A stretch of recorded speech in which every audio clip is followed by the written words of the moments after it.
بسم اللہ الرحمن الرحیم صلی اللہ علیہ حبیبی سیدنا محمد وآلہ وسلم۔ ارجنٹ پیسوں کی آپ کو ضرورت پڑ گئی ہے تو آپ نے یہ اللہ کا ایک نام 27 مرتبہ 27 ٹائم آپ نے اس کو پڑھنا ہے۔ یہ اس کو خضری عمل بھی کہا جاتا ہے اور خضری طاقتوں کا خزانہ بھی کہا جاتا ہے۔ اس عمل کے لیے بے شمار روحانی پاوریں اور بے شمار روحانی طاقتیں اس عمل کے ساتھ ہوتی ہیں، اور جو اس عمل کو باقاعدہ طور پر کر کے عامل بن جاتا ہے وہ بھی میں طریقہ عرض کر دیتا ہوں تو وہ ساری طاقتیں اس کے ساتھ رہتی ہیں۔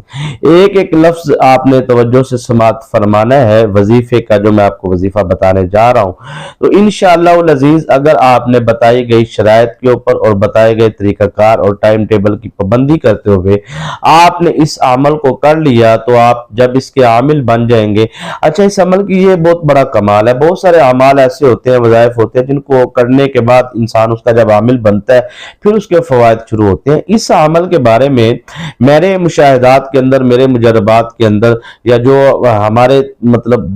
دوست احباب ہیں ان کو، جو ویورز ہیں جن کو بھی میں نے آج تک اس عمل کی اجازت دے کے عمل کروایا ہے، یقین مانیے میرے مشاہدات میں اور عقیدت مندان کے مشاہدات میں یہی بات 100% گزری ہے کہ اس کے دوسرے دن تیسرے دن اس کا رزلٹ ملنا شروع ہو جاتا ہے۔ یعنی کہ آپ اس کو اگر باقاعدگی کے ساتھ 11 دن کر لیتے ہیں تو آپ اس کے عامل بن جاتے ہیں۔ 11 دن آپ اگر اس کو کر لیتے ہیں، اگر آپ 11 دن اس کو نہیں کرتے، بتائی گئی شرائط کے مطابق، ٹھیک ہے آپ ان شرائط پہ عمل بھی نہیں کرتے اور آپ بتائی گئی سارے معاملات وظیفے کے مطابق آپ نہیں کرتے، اور آپ کو اچانک ضرورت پڑ گئی ارجنٹ پیسوں کی، کسی کے ساتھ کچھ لین دین کرنا ہے، گھر میں کوئی ایسا مسئلہ پیدا ہو گیا ہے، یا آپ کے رستے کے اندر رخت سفر آپ کہیں باندھ کے جا رہے ہیں، کہیں آپ مسافر ہیں، وہاں پہ آپ کو اچانک ضرورت پڑ گئی تو آپ چاہتے ہیں کہ فوری دستے غیب سے مجھے مدد آئے۔ تو یہ فوراً عمل کے لیے ضروری نہیں کہ آپ نے چلہ کرنا ہے، ضروری نہیں آپ نے 11 دن پڑھائی کرنی ہے، یہ آپ نے کر لینا ہے، 27 مرتبہ آپ نے اس کو پڑھنا ہے۔ ویسے بزرگ فرماتے ہیں کہ اگر ارجنٹ آپ کو ضرورت ہے کبھی بھی پیسوں کی یا رقم کی یا کسی بھی چیز کی، تو بزرگ فرماتے ہیں کہ آپ نے کیا کرنا ہے کہ آپ نے اس عمل کو مسلسل پڑھتے رہنا ہے، پھر 27 ٹائم نہیں، پھر آپ نے اس کو پڑھتے رہنا ہے، تب تک پڑھتے رہنا ہے جب تک آپ کی ضرورت پوری نہیں ہو جاتی۔ تو آپ فرماتے ہیں کہ اس دوران آپ کلام بھی کر سکتے ہیں، گفتگو بھی کر سکتے ہیں، اور آپ اس کو تسبیح کو پڑھ بھی سکتے ہیں۔ تو آپ اگر اس عمل کو اپنی زندگی کا معمول بنا لیتے ہیں تو اس کے آپ کو بے شمار فوائد حاصل ہوں گے۔ مثلا آپ کی دکان ہے، آپ کا کارخانہ ہے، آپ کی فیکٹری ہے، آپ کا کاروبار ہے، وہاں پہ دکان پہ گاہک وغیرہ کا رش نہیں آتا، جو آپ کاروبار کر رہے ہیں اس میں کسٹمر کی ریل پیل نہیں ہے، یا لوگ آپ کے ساتھ لین دین کے معاملات نہیں کر رہے، یا کسی بھی قسم کی آپ کو رکاوٹ ہے، یا کسی بھی قسم کی آپ کو پریشانی ہے، تو آپ اس کاروبار کے حوالے سے، تجارت کے حوالے سے آپ اس عمل کو کریں۔ اچھا، آپ کے تجارت میں بہت زیادہ اضافہ ہوگا، آپ کے کاروبار میں بہت زیادہ اضافہ ہوگا، یعنی کہ آپ کوئی بزنس مین ہے، تجارت ہے، آپ کا کوئی ایسا معاملہ ہے جس کے اندر آپ کو جون سے ہے وہ ریل پیل نظر آتی ہے، چہل پہل پیسوں کے آنے جانے کی، تو آپ یہ وظیفہ کرتے رہے، آپ کرتے رہے، آپ اپنی پڑھائی کرتے رہے، آپ کے دن بہ دن یعنی کہ آپ کے کاروبار میں تو اضافہ ہوگا، لیکن جو فوراً آپ کو دستے غیب سے مدد آئے گی وہ آپ دیکھ کے حیران ہو جائیں گے، یعنی کہ آپ کی سیل کے اندر، آپ کے کاروبار کے اندر بہت زیادہ بہت جلدی الحمدللہ آپ کو اس کا اضافہ اور برکت محسوس ہونا شروع ہو جائے گی۔ مرد و خواتین، بچے، بزرگ، جوان، سب کے لیے اس عمل کی اجازت ہے اور سب کو کرنا بھی چاہیے۔ اس وظیفے کے رجعت کے معاملات نہیں ہے، یعنی کہ نقصان نہیں ہے۔ آپ اس کو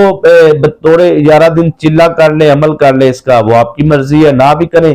جب آپ کو دستے غیب سے آپ کو ضرورت ہے اچانک رقم کی تو آپ تب پڑھ لیں، یہ آپ کے اوپر ہے، لیکن آپ نے اس عمل کی کچھ شرائط ہیں جن کے اوپر آپ نے لازمی خیال کرنا ہے۔ اس وظیفے کو آپ نے جب بھی کرنا ہے نا تو آپ اس کو دینی مقاصد، دنیاوی مقاصد کے لیے، اپنی جائز ضروریات، حاجات کو پورا کرنے کے لیے آپ کر سکتے ہیں، لیکن پہلی شرط یہ ہے کہ جب آپ نے اس عمل کو کرنا ہے تو اس وقت آپ کا لباس پاک ہونا چاہیے، پلیت نہیں ہونا چاہیے، بس اتنی شرط ہے۔ لباس اور جسم پاک ہونا چاہیے اور منہ سے بدبو نہیں آنی چاہیے، یعنی کہ کچا پیاز، لہسن، ادرک وغیرہ ہم لوگ کھاتے ہیں تو اس سے سمیل پیدا ہو جاتی، کوئی ایسی چیز جو آپ کے منہ میں سمیل، بدبو پیدا کرے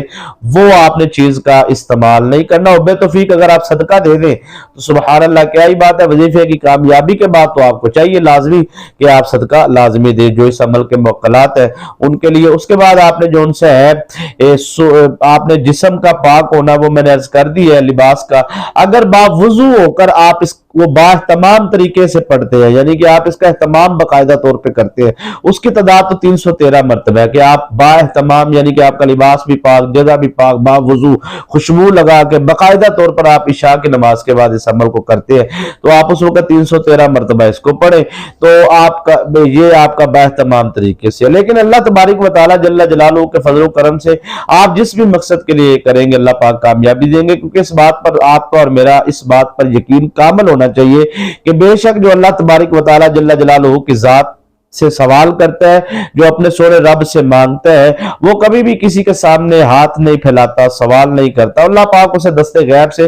فوراً عطا فرماتا ہے۔ اور یہ آپ زندگی آپ کی اس عمل کے بعد خوشحال ہو جائے گی۔ آپ نے جو ان سے کوشش کرنی ہے حرام کام کی طرف نہیں جانا، ناجائز کام، غلط کام کی طرف نہیں جانا، اس طرح کے معاملات سے آپ نے بچنا ہے، تو آپ کی زندگی ہر قسم کی مصیبت سے، ہر قسم کی آزمائش سے، ہر قسم کی پریشانی سے نکل جائے گی اس وظیفے کی برکت سے، اور آپ کے جتنے بھی جائز کام ہے ان میں آپ کو کامیابی ملے گی۔ ٹھیک ہے جی، چلتے پھرتے آپ اٹھتے بیٹھتے آپ اس عمل کو کر لیں، لیکن اس کا جو خاص ایک ٹائم ہے وہ ہے جی فجر کی نماز کے بعد۔ فجر کی نماز کے بعد آپ نے اس وظیفے کو 27 ٹائم پڑھنا ہے، 3 مرتبہ درود شریف اول آخر، اور سارا دن کے معاملات آپ نے اللہ پہ چھوڑ دینے۔ اگلے دن فجر تک کے یقین مانیے ان 24 گھنٹوں کے اندر جو جو آپ کو اضافہ اور برکت اور مشاہدات اور جو آپ کو اس کے فضائل اور زندگی کے اندر جو کامیابی اور کامرانی اور ترقی آپ کو نظر آئیں گی، انشاءاللہ آپ میری 7 نسلوں تک دعائیں کریں گے، آپ کہیں گے کہ واقعی کسی نے آ کے ہمیں کوئی ایسا اچھا رستہ دکھایا، اللہ کی طرف بلایا اور ایسا خوبصورت عمل دیا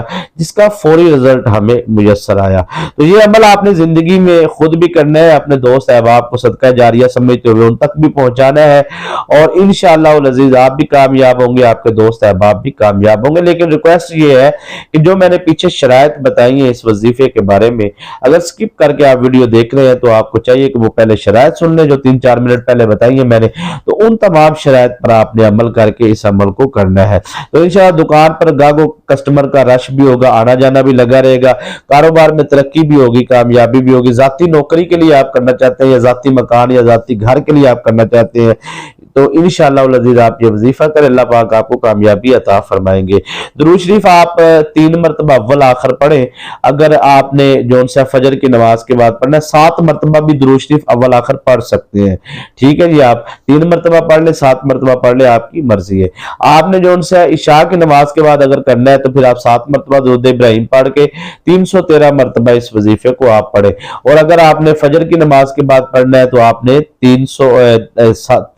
مرتبہ درود شریف اول آخر پڑھ کے اس کے بعد آپ نے 27 ٹائم آپ نے پڑھنا ہے الفتاح یا اللہ، الفاتح یا اللہ، الرزاق یا اللہ۔ یہ میں کوشش کروں گا سکرین پہ چلا دوں، الفتاح یا اللہ، الفاتح یا اللہ، الرزاق یا اللہ، 1 مرتبہ اس طرح آپ نے اس کو پڑھنا ہے، اور 27 ٹائم آپ نے پڑھنا ہے۔ ٹھیک ہے جی، فجر کی نماز کے بعد پڑھے یا ہر نماز کے بعد پڑھنے کی روٹین بنا لے تو انشاءاللہ آپ کو کامیابیاں ملیں گی۔